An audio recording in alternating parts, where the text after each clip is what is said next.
Hola, mi nombre es Jordi Morales. El primer congreso que vine, de hecho que cuando entré a los jóvenes, me acuerdo que pues vi muchos jóvenes que estaban siendo administrados y se sentía mucho la presencia de Dios.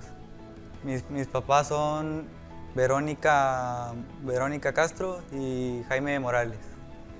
Ellos sirven en el grupo de Ujieres y pues ellos me animaron ellos me decían que si quería servir, y pues a mí me gustó mucho el ministerio de Ujieres, en Guadalajara yo estoy sirviendo y pues ha sido de mucha bendición para mí, he aprendido muchas cosas y pues sí, está muy bien ese ministerio.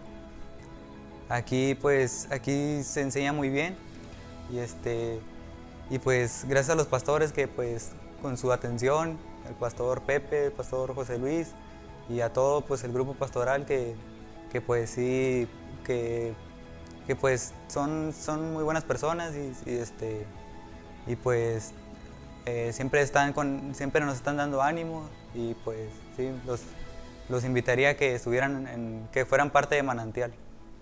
Manantial de Vida a las Naciones es mi familia.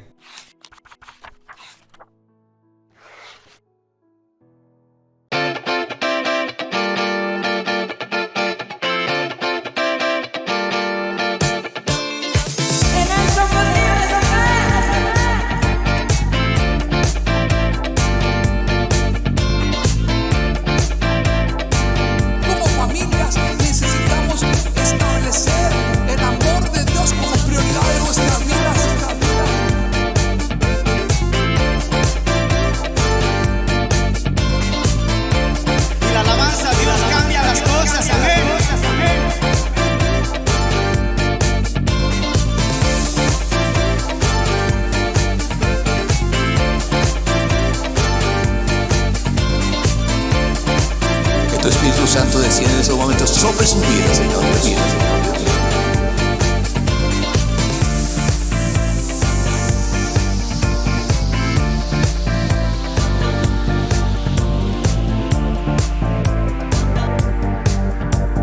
Te bendecimos con todo nuestro corazón.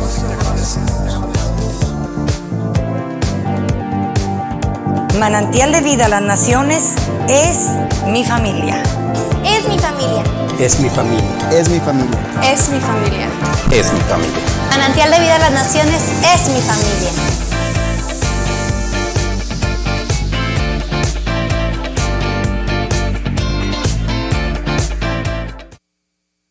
Buenas tardes. Gracias a Dios por el refrigerio que nos da el Espíritu Santo. Nos ayuda, nos fortalece, nos conforta para seguir adelante.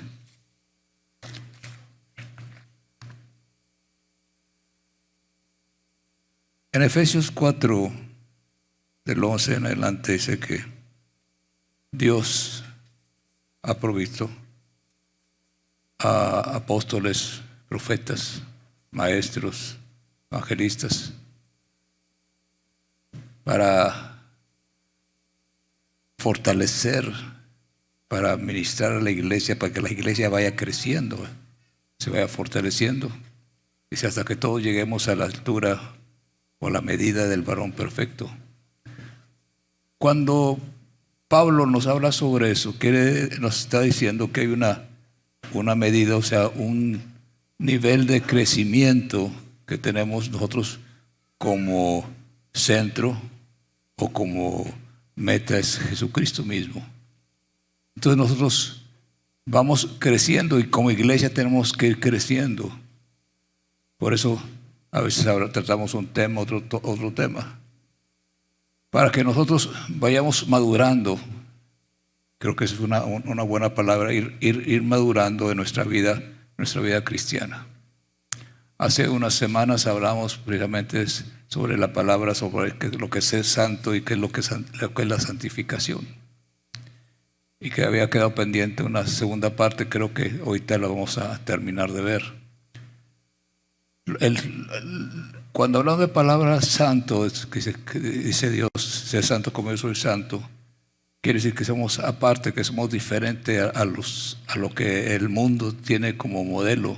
Todos nosotros somos santos, cuando aceptamos a Jesucristo como nuestro Señor y Salvador. Eso no proviene de ninguna influencia humana, sino es solamente la gracia de Dios en nuestras vidas. Pero empieza una etapa diferente, que es la santificación. Nosotros estábamos en el mundo, conocíamos el mundo, cómo se manejan las cosas en el mundo, lo que hace el mundo, y llegamos a conocer a Cristo, y a través de la palabra de Dios nos damos cuenta que muchas de las cosas que estamos haciendo son contrarias a la voluntad de Dios, y nuestra vida comienza a ajustarse a la voluntad de Dios. Entonces, ese es el camino de santificación. ¿Cuándo se termina ese periodo o esa etapa de santificación? Nunca. Eso vamos a ir santificándonos día con día, pues vamos aprendiendo. Hay ocasiones que podemos nosotros volver a algunos de los hábitos, pero ya que ya reconocemos nosotros y volvemos a avanzar hacia lo que Dios desea en nuestras vidas. Hay veces hay gente, o ahorita hay muchos ministerios que ya no hablan del infierno. Además hay unos que no hablan ni del cielo, ¿no? Y eso vemos nosotros claramente que hay un cielo y hay un infierno. Entonces, aquellos que nosotros hemos alcanzado la salvación, sabemos que nos toca un lugar especial con el Señor. También aquellos que rehusaron a hacer lo que Dios quería que hicieran, pues es otro lugar que se llama infierno, y dice el lago de fuego, te habla del lago de fuego. Pero cuando hablamos de santificación tenemos que ir entendiendo que es un proceso que nosotros vamos a ir día con día aprendiendo, quitando aquellas cosas, porque el Señor quiere que nosotros vayamos creciendo, vayamos madurando. Y hay muchas cosas que a veces tenemos que ir quitando, y esa santificación no nos los va a dar el Señor, eso nosotros con nuestra relación con Dios. Entonces, Dios no nos va a quitar lo chismoso, Dios no nos va a quitar lo broncudo, Dios no nos va a quitar aquellas cosas que estamos haciendo mal. Son nosotros con el poder de Espíritu Santo, porque ahora tenemos ese espíritu de dominio propio, con nosotros podemos ir venciendo todas. Las tentaciones pueden seguir viniendo, pero ya no tienen control, ya no tienen dominio sobre nosotros. Nosotros somos los que tenemos que ir con la ayuda de Dios avanzando y venciendo cualquier situación.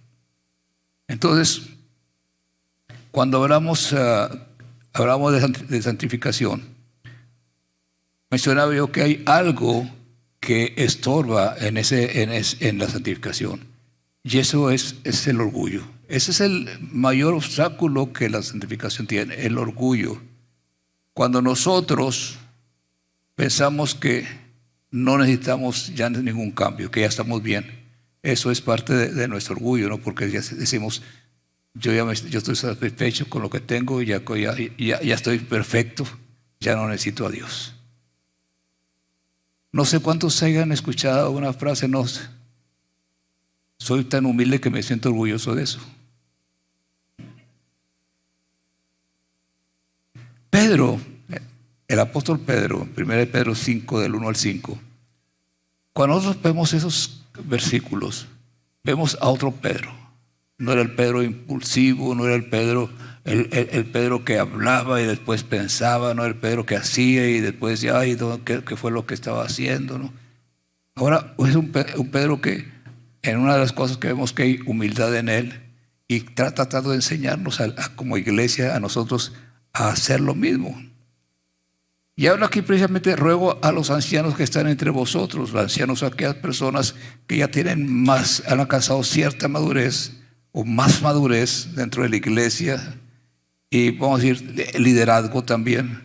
Dice, ruego a los ancianos que están entre vosotros, yo anciano también con ellos. Ahí vemos una muestra de humildad. Dice, yo soy igual que ellos, y testigo de los padecimientos de Cristo, que soy también participante de la gloria que será revelada. Quiere decir que lo que estamos nosotros viviendo aquí, hay una recompensa, hay un premio, que va a haber una gloria que será revelada, y que, sabía, dice, yo soy participante también de eso.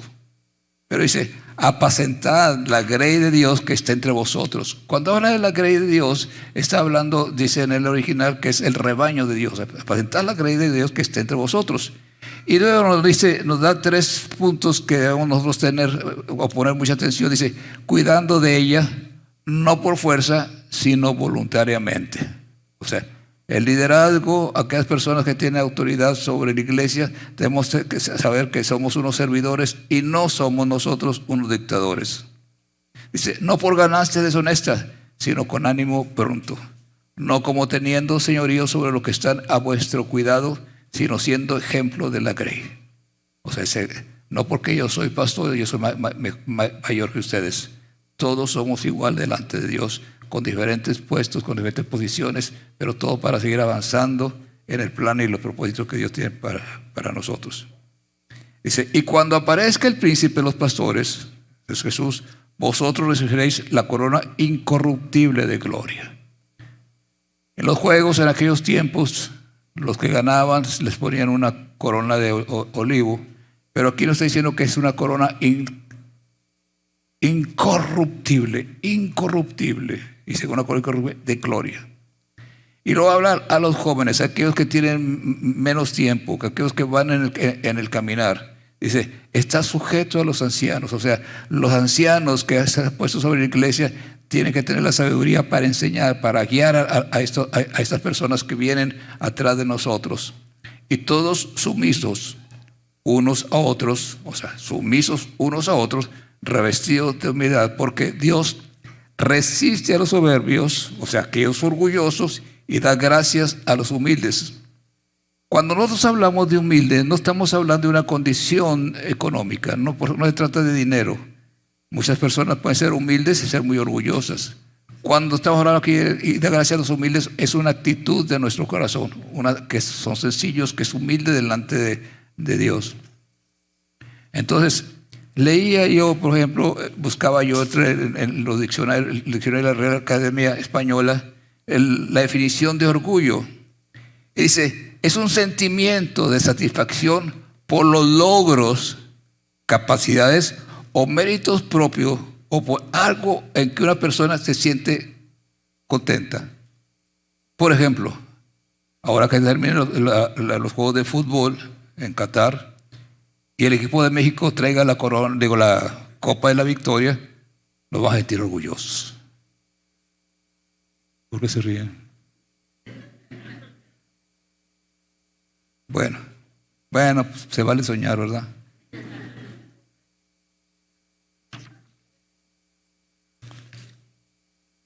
Pero también, segundo significado de orgullo, es arrogancia, vanidad, exceso de estimación propia que suele conllevar sentimientos de superioridad.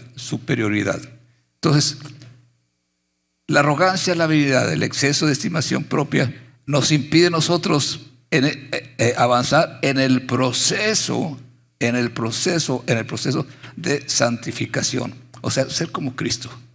Si ustedes recuerdan aquella parábola o aquella historia que nos narra la Biblia de aquel hombre, Jeremías, que va y ve a un alfarero que estaba haciendo una vasija de barro, y cuando vio que no era lo que estaba buscando, ¿no? o lo que esperaba sacar, que fue, la destruyó y volvió a empezar otra vez. Así Dios trabaja con nosotros, a veces tiene que volvernos a moldear. Entonces, cuando hablamos así de orgullo, aquí en la Biblia nos va a referir a la segunda definición, porque esa es la que nos lo estorba para lograr el proceso de santificación que Dios quiere para nuestras vidas, ya que el orgullo no permite ver aquello que necesitamos cambiar. No podemos apoyarnos en nuestro conocimiento, experiencia, en nuestra economía, fama, entre otras, porque esto impedirá que podamos ver el interior del corazón.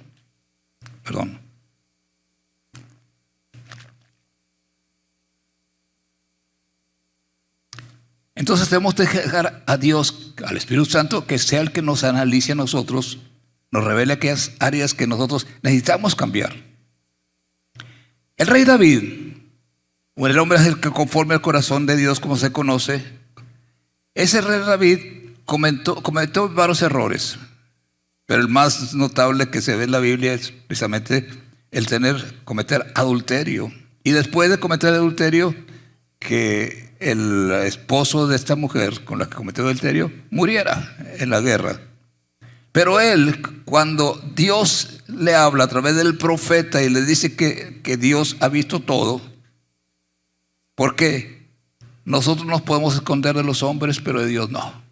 Pero David dice, ten piedad, en el Salmo 51, ten piedad de mí, oh Dios, conforme a tu misericordia, conforme a la multitud de tus piedades, borra mis rebeliones. En el versículo 3 dice, porque yo reconozco mis rebeliones. El 10 dice, crea en mí, oh Dios, un corazón limpio y renueva un espíritu recto dentro de mí. Por eso es importante nosotros reconocer cuando hay algo que nos está impidiendo, reconocer y decirle al Señor, Señor, necesito cambiar. Ayúdame, Señor, a cambiar. Muchas veces cuando nosotros leemos el Salmo 51, hay alguien que nos dice, viene y nos dice, sí, viene y nos dice, pero es que David cometió adulterio y yo no cometí adulterio. Cuando nosotros nos justificamos, como en este caso decimos, yo no cometí adulterio, pero cometimos otros pecados, otras cosas, o estamos haciendo cosas, practicando cosas que no le agradan a Dios. Por eso es importante que nosotros seamos de un corazón humilde. Y David lo dice en el versículo 17, los sacrificios de Dios son el espíritu quebrantado. Al corazón contrito y humillado no despreciarás tú, oh Dios. Entonces, cuando hablamos de esto, no estamos hablando de un mensaje de condenación, sino estamos hablando de un mensaje de liberación. No estamos nosotros acusando, sino dando las herramientas para que nuestra vida pueda ser libre.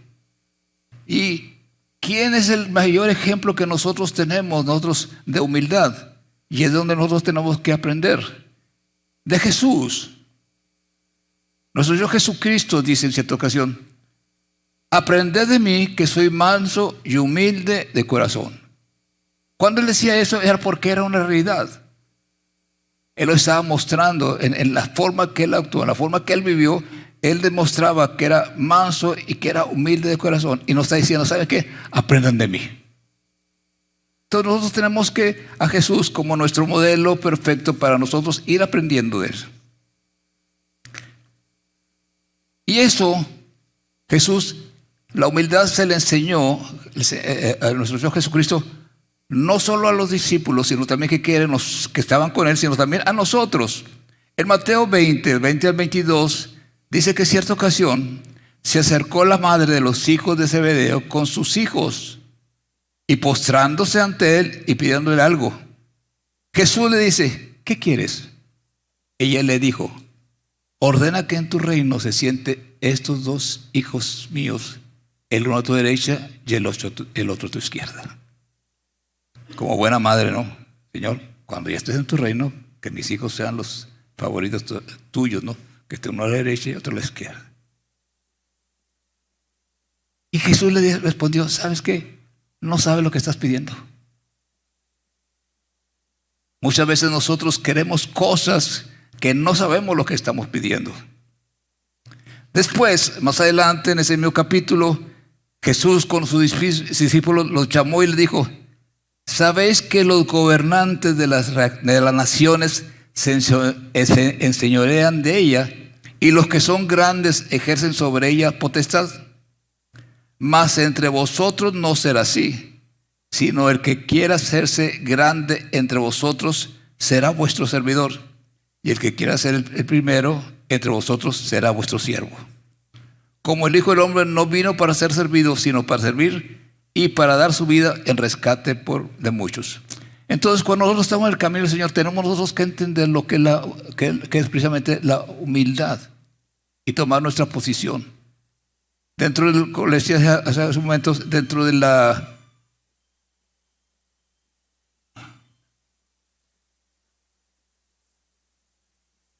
dentro del camino del Señor, nosotros nos encontramos gente que entiende que tiene mucho conocimiento, gente que tiene mucho dinero, pero cuando son humildes, oiga, sabemos que esas personas no van a ser problema. Bueno, en esta ocasión nos contaron una anécdota de una persona que nosotros conocimos también, y además estuvo aquí en la iglesia, no como orador, sino como una persona invitada. Y esta persona es uno de los mejores abogados de México. Fue a una iglesia, comenzó a ir a una iglesia, y en cierta ocasión le dijeron a los varones que necesitaba la iglesia, necesitaba una buena limpiada, y entonces se fueron los varones. Ya él le asignaron los baños. Y él fue ahí, estuvo haciendo los baños, ¿no? Y cuando terminaron, ya lo presentaron a él con el pastor, ¿no?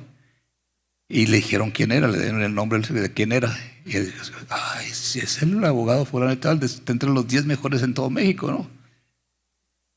Y él hubiera penado con él. El licenciado hubiera dicho antes que no usted para poder darle otro trabajo. Dijo, no, aquí todos somos iguales. Era un hombre muy humilde y Dios los prosperó a él. Tiene mucho dinero, pero es precisamente ha mantenido su humildad en el Señor. Entonces, mis hermanos, no hay cosa que nosotros hagamos que esté lejos de la voluntad de Dios. Hay cosas, hermanos, que nosotros vemos y poniendo a Jesús también como ejemplo. Dice en Lucas 22, del 7 al 20.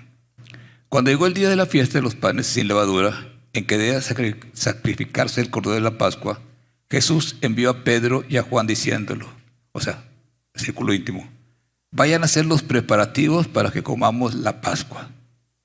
¿Dónde quieres que la preparemos?, le preguntaron. Miren, contestó él, al entrar ustedes en la ciudad, les saldrá al encuentro un hombre que lleva un cántaro de agua. Síganlo hasta la casa en que entre y díganle al dueño, o sea, le hablan al dueño y le dicen, maestro. El maestro pregunta, ¿dónde está la sala en la que voy a comer la Pascua con mis discípulos? Y él le mostrará en la planta alta una sala amplia y amueblada. Preparen allí la cena.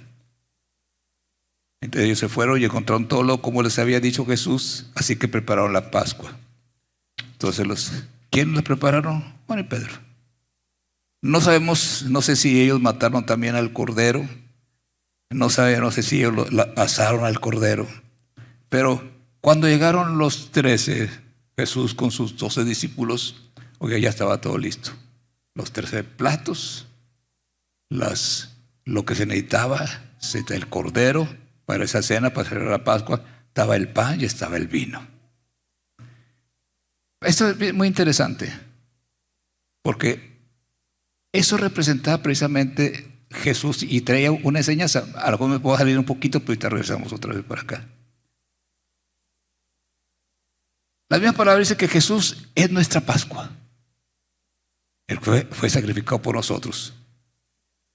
Cuando Juan el Bautista vio a Jesús, dijo, he ahí el Cordero de Dios que quita el pecado del mundo. El Cordero de Dios. O sea, Jesús era el Cordero. Entonces, Jesús fue el Cordero que fue sacrificado por nosotros. Y ya había dos cosas ahí que Jesús las iba a utilizar precisamente para una enseñanza. Una enseñanza y una enseñanza que llevamos hasta ahorita, ¿no? El pan y el vino. ¿Por qué? Porque Él hizo simbolismo de ese pan como su cuerpo. Antes había dicho, yo soy el pan de vida. Y el vino como su sangre. Para recordar después esto. Entonces son símbolos, el pan y el vino son símbolos precisamente de Cristo, de Jesús, el sacrificio que hizo y también de su resurrección. Cuando llegan los que faltaban, o no sé si fue Pedro y Juan otra vez y se unieron con todos, pero ahí venían. En aquellos tiempos, Jerusalén, las calles eran pequeñas. Aquellos que han ido a Jerusalén se dan cuenta que lo que se llama la ciudad vieja, las calles son pequeñas, ahorita están empedradas. En aquel tiempo no, era pura pura tierra. Solamente, a lo mejor había algunas calles importantes como la Reforma o la Guerrero que estaban pavimentadas, pero ahí todas las demás, pura tierra. Y no solamente pasaba la gente, sino pasaban los animales también. Entonces ahí los burritos, los caballos, las chivas, todo lo que iba pasando ahí con sus animales. Entonces, cuando tenían ganas de hacer sus necesidades, los animales los hacían ahí y no las recogían. Entonces, ¿qué es lo que pasaba después? Se revolvía con la tierra. Entonces, toda la gente que caminaba por ahí y caminaba en chanclas, porque no había zapatos como los nuestros, eran chanclas. Entonces, sus pies se ensuciaban. Y tenían como costumbre, era una costumbre, que al llegar a una casa, y sobre todo si iban a comer, que se les lavara los pies. El lavado de los pies no lo hacía el jefe de la casa, sino lo hacía uno de los sirvientes. Y vamos a decir, y a veces les tocaba, y sobre todo si había categoría de sirvientes, el que tenía la menor categoría era el que lavaba, estaba en cargo de lavar los pies. Uno de los motivos por los que lavar los pies es que al comer tenemos nosotros que situarnos nosotros en aquella parte.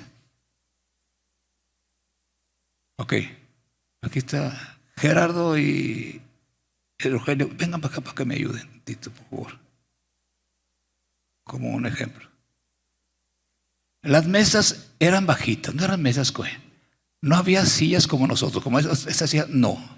Pásenle aquí arriba. Entonces, eran cojines donde se sentaban. Entonces, haz de cuenta que hay una mesa aquí. Tú te siéntate, pero en el suelo, ¿verdad? Ok, sí, pero acuérdate. El dinero. Pero la mesa está para allá. No, acá estás bien, acá. Ponte acá. Sí, y pon los pies por acá.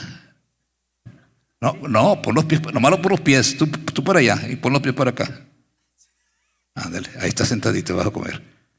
Tú ponte en la misma posición que él. Vas a comer en la mesa. Pero acá está la mesa, está muy lejos de la mesa. Acá está la mesa, ahí está la mesa. Ok. Allá está la mesa, aquí está la mesa. Aquí no puedes mover el pie porque ahí está la mesa. Ahí está poner los pies como Rogelio. No, pero acércate más a Rogelio, ¿no? Pero pon los pies para acá, para este lado.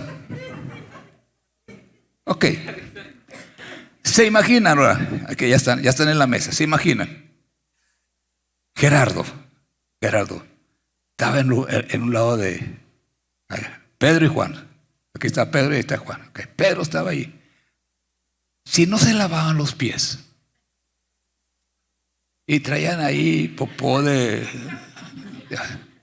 ¿Qué es lo que iba a estar oliendo aquí? No había cubrebocas. ¿Eh? No había cubrebocas. No había cubrebocas. Entonces, oiga, por eso era necesario la lavada de los pies. Porque todos traen los pies para la cara del otro. Gracias, muchachos.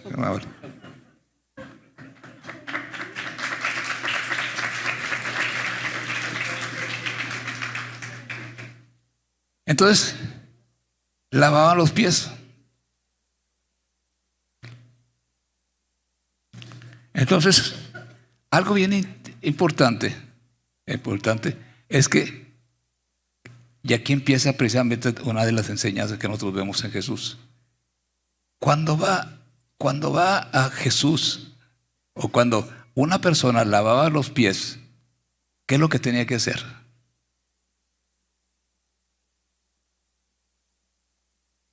O la persona aquí lavaba los pies, se tenía que agachar. Ya no estoy viendo yo de arriba abajo. Ahora, si quiero ver, tengo que levantar nuestra cabeza. ¿Por qué? Porque mi trabajo está acá. ¿Qué nos enseña esto? Precisamente, todo esto es una enseñanza tremenda, ¿no? que para servir nosotros al Señor tenemos que doblar las piernas también. Tenemos que agacharnos. Tenemos nosotros, si queremos ver, a ver, tenemos que voltear para ver a Dios arriba. Entonces, en el capítulo 13 del Evangelio según San Juan, capítulo 13, del versículo 2 en adelante, fue la última enseñanza sobre la humildad. Y este fue el máximo ejemplo que les dio a ellos. Jesús quería que estuvieran preparados. Como estaban allí con ellos, con esos sentimientos de que yo quiero estar a tu derecha, quiero estar a tu izquierda, todavía no habían aprendido todavía lo que era humildad. Aquí Jesús dijo, ya esta es la última lección que les voy a dar a ustedes mientras yo esté aquí en la tierra. No dijo nada Jesús. Dice, cuando cenaba, como el diablo ya había puesto en el corazón de Judas Iscariote, hijo de Simón, que le entregara, sabiendo Jesús que el Padre le había dado todas las cosas en las manos y que había salido de Dios, ya Dios iba, se levantó, se quitó su manto, dice, y tomó una toalla, se la ciñó, luego puso agua en un lebrillo. ¿Se imaginan los discípulos? Quiero que se imaginen ustedes los discípulos. Oye, los 12 que está haciendo el maestro. Se quitó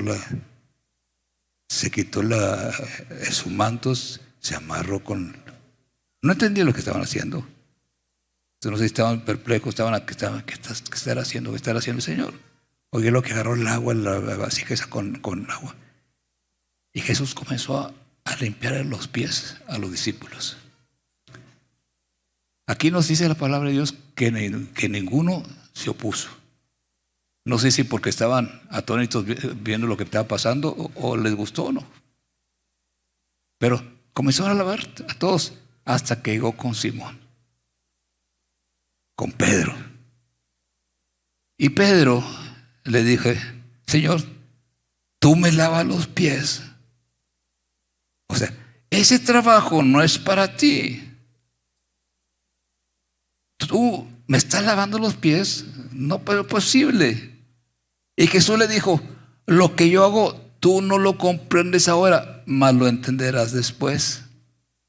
Hay cosas que no puedes asimilar ahorita, pero después el mismo Espíritu Santo te va a mostrar, te va a enseñar.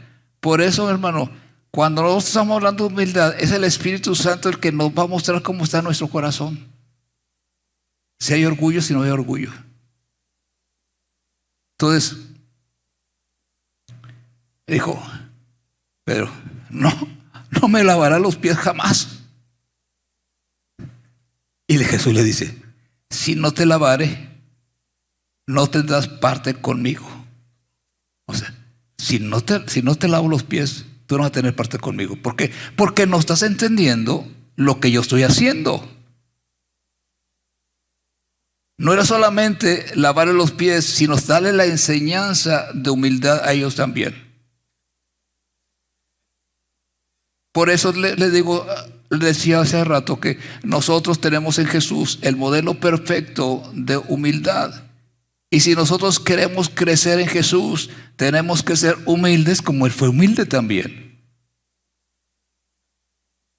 Entonces dijo, no tendrás parte conmigo. Le dijo Simón Pedro, Señor, no solo. Entonces Pedro le dice, Señor, no solo mis pies, sino también las manos y la cabeza. O sea, completo. No lo dijo Jesús aquí, pero aquí lo podemos agregar. No entienden nada, Pedro. No te has entendido.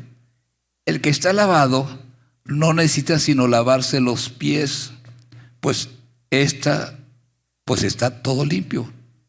Y vosotros limpios estáis, aunque no todos. Porque sabía que le iba a entregar. Entonces,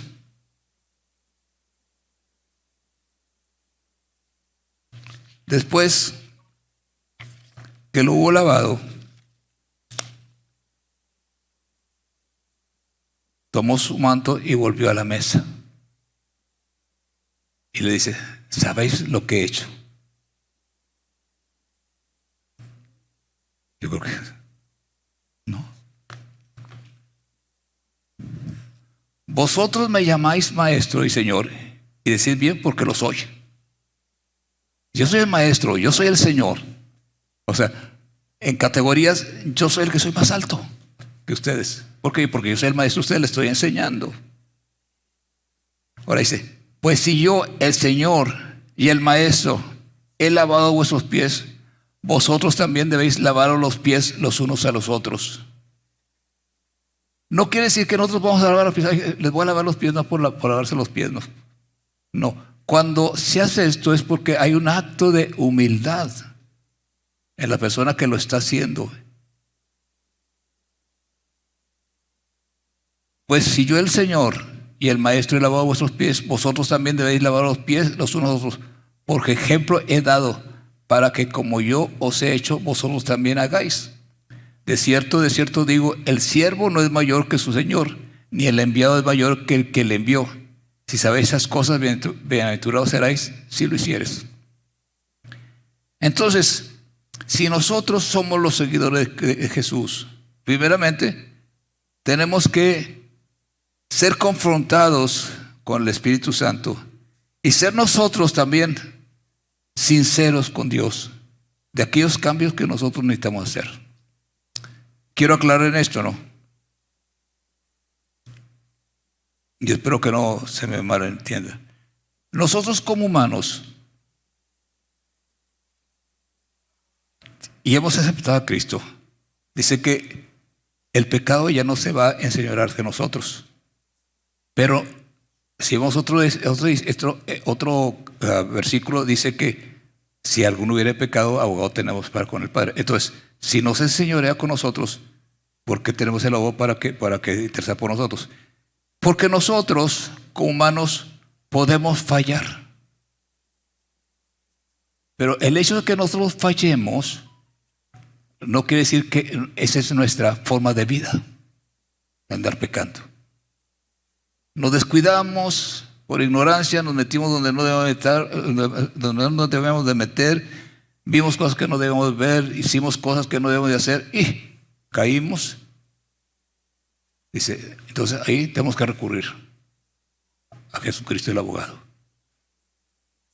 Por eso le digo que este no es un mensaje de condenación, sino de liberación. Ok, pero no quedarnos nosotros donde estamos. Pero el problema es cuando nosotros fallamos y no lo reconocemos. Y al cabo, sobre todo muchas veces, nadie se dio cuenta. No me pasó nada. Entonces, si muchas veces pueden decir, no me pasó nada, ¿qué es lo que está pasando? Seguimos acariciando el pecado. Entonces tengo relaciones con una persona que no es mi esposa. Pero nadie se da cuenta.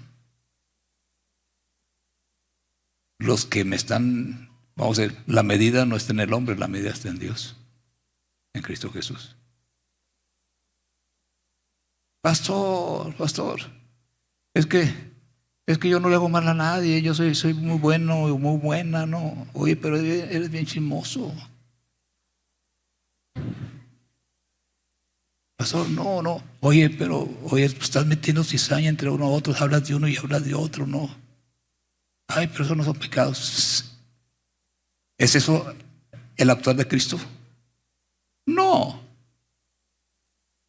Por eso muchas veces tenemos gente en la iglesia que tiene 20, 30, 40, puede tener 50 años, morirse en el evangelio y nunca creció. ¿Por qué? Porque ellos siguieron viendo su vida y no a Cristo Jesús. Entonces, hay muchas cosas que nosotros tenemos que ir viendo en esta humildad. Oiga, inclusive, por ejemplo, podemos inclusive meter el perdón, ¿no? Hay hermanos que tienen 20 años odiando a su hermano y presumen ser cristianos. Cuando Cristo le dijo, si no perdonas, yo tampoco te perdono. Tenemos que andar ese camino de santificación, ser cada día mejores a la medida que tenemos en Cristo Jesús. Entonces, hermanos, tenemos un reto. No decir ahorita, ay, me siento condenado, me siento... No, hermano. Aquí no, en Cristo Jesús no podemos sentirnos condenados, sino al contrario, si Él nos hizo libres, queremos andar en esa libertad que nos dio, entonces tenemos que decir, Señor, ¿qué necesito hacer para llegar a esa altura que tú deseas, Señor Dios? Hay veces que nosotros sabemos cuál es nuestro punto débil, sabemos en qué estamos fallando, pero nos hacemos.